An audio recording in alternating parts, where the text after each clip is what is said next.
او هغه قاری جیب ته لاړې ختم برباد شو. تراو کې امام صاحب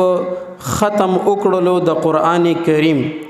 او خلکو ورته پیسې ورکړلې نو دغه امام چې کوم دی نو دغه قاریم تراوی نه دي شوي عوامو چې چا ورپسې تراوی کړي دي وي د هغې چې کوم دی نو هغه تراوی هم نه دي قبولي. تراوو کې پیسې اخیستل په یو صورت کې جائز دي او په بل صورت کې ناجائز دي. کوم صورت کې جائز نه دي نو هغه صورت دا دی چې کله ته قاری صاحب پسې ورشي او ورته ووایي چې یاره قاری صاحب مونږ ته په تراوو کې ختم کې هغه درته ووایي چې ټیک ده زه به درته ختم کوم خو که قاری صاحب درته وویل چې ختم درته کوم خو 100 روپۍ به راکې او ته ورته ووایې چې یاره 10,000 روپۍ به درته در کوم قاری صاحب وایي چې نه نه مړه 10,000 خو لږې دي 15,000 به راکې بس ته ورته چې او زه صحیح ده 15,000 روپۍ به درله در کوم خو ختم راته وکړه. نو اوس تا قاری صاحب سره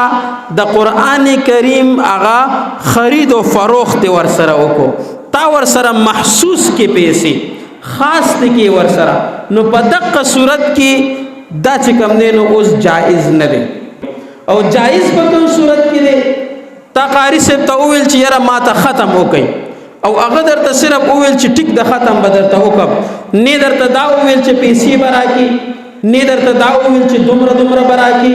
هیڅ یو خبره درته ونه کړله خو که تا ورله ورم نه کړې نو قاري صاحب به درته دا ونه وایي چې تا ماله پیسې ولې رانه کړي نو په دقه صورت کې قاري صاحب ته په ختم کې پیسې ورکول جایز دي.